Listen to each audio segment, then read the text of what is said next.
orang justru membutuhkan budaya lebih daripada masa sebelum pandemi.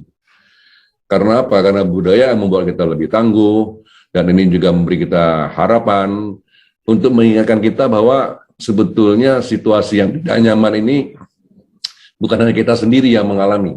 Ya, misalnya salah seorang manajer konservasi dan keanekaragaman dari Earth Day Network, Katie Wood, dia mengatakan seni sangat kuat untuk melawan rasa stres. Bahkan dia memiliki semacam keyakinan bahwa apa yang dilakukannya, misalnya malam hari melarikan sedikit dengan bermain musik atau bernyanyi atau bahkan melukis, sehingga dia mengatakan Anda tidak perlu khawatir. Jika Anda bukan seniman terbaik atau yang paling berpengalaman paling hebat, manfaat relaksasi ini dirasakan oleh seniman sebetulnya mulai dari yang amatir hingga profesional. Ya, contoh yang salah satu lagi ini dari Austin Downs.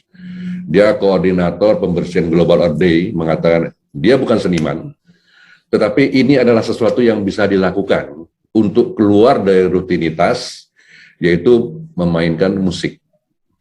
Dan pengalaman ini menurut dia sangat menyenangkan.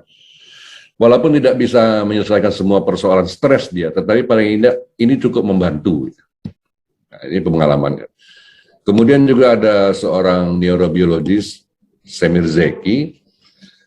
Jadi dia sempat melakukan riset juga. Dan menurut dia, hanya seni yang bisa menimbulkan kegembiraan. Bahkan mirip-mirip dengan sensasi orang yang jatuh cinta. Itu menurut beliau gitu ya. Karena dapat mengurangi kelelahan mental, sama seperti kita piknik ke alam, mungkin menghayati musik atau menonton pameran. Bagi dia semua itu mempengaruhi kehidupan. Karena itu akan memberikan sedikit harapan yang positif. Melalui lukisan, melalui nyanyian, musik macam-macam itu dapat menginspirasi dan mendorong orang lain untuk mengambil tindakan yang positif. Jadi tidak peduli sebetulnya seberapa jauh kita berpisah seperti saat ini. Jadi bagi Semir, seni justru dapat membantu kita. Pertama itu lebih rileks, kedua lebih mendekatkan koneksi. Ya. Nah, bagaimana pandemik sebetulnya juga memberi inspirasi kepada bidang seni dan khususnya musik. Ini salah satu musisi, James Lee, hidupnya berubah drastis ketika pada tahun 2015 dia mengalami sebuah kecelakaan yang membuatnya tidak bisa main musik lagi. Gitu. Tetapi akhirnya dia berpikir bagaimana supaya lebih kreatif. Pengalaman itu membuat dia ketika masa pandemi begini, bagi dia tidak terlalu bermasalah, karena dia sudah pernah mengalami. Ketika dia mengalami kecelakaan, dia tidak bisa bekerja secara kreatif. Nah, menurut dia hampir sama dengan kondisi sekarang. Jadi bagi dia, cara lain untuk kita beradaptasi, yaitu melalui musik. Karena dia dulu adalah seorang musisi, dia adalah juga produser yang banyak memproduksi karya-karya artis lain, tapi pada kondisi saat ini justru itu memberinya kesempatan dan tantangan untuk lebih fokus pada musik dia sendiri. Sehingga justru pada kondisi begini dia bisa membuat banyak sekali target pekerjaannya. Dia mengatakan secara jujur saya hanya ingin melakukan sesuatu untuk menjadi penulis lagu yang lebih baik lagi, dengan cara membuat target untuk dirinya sendiri. Dengan demikian, dia merasa masa pandemi ini justru dia menjadi lebih produktif. Ya, kalau menurut kita mungkin macam ada hikmahnya gitu ya. Nah, sekarang musik dan bahasa.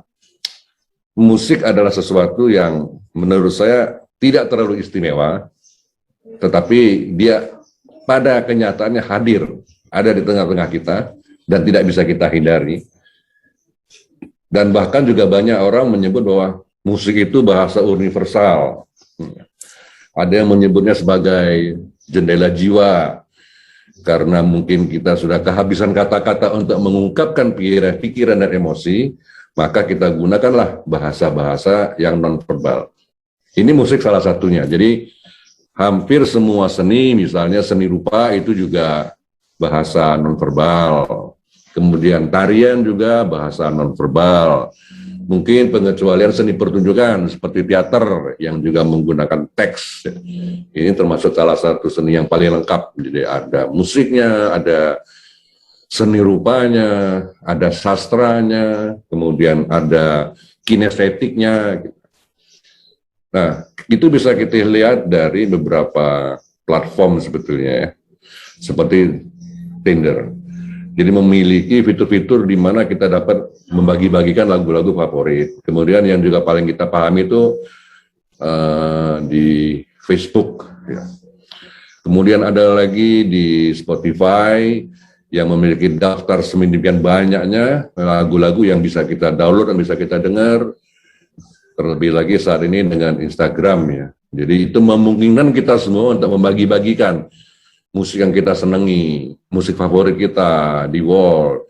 Sehingga saat sekarang ini justru dalam kondisi begini kita berbagi informasi tentang musik itu menjadi jauh lebih mudah. Sehingga bisa dikatakan bahwa dalam kondisi pada begini pun itu musik juga mengambil peran yang cukup penting gitu ya.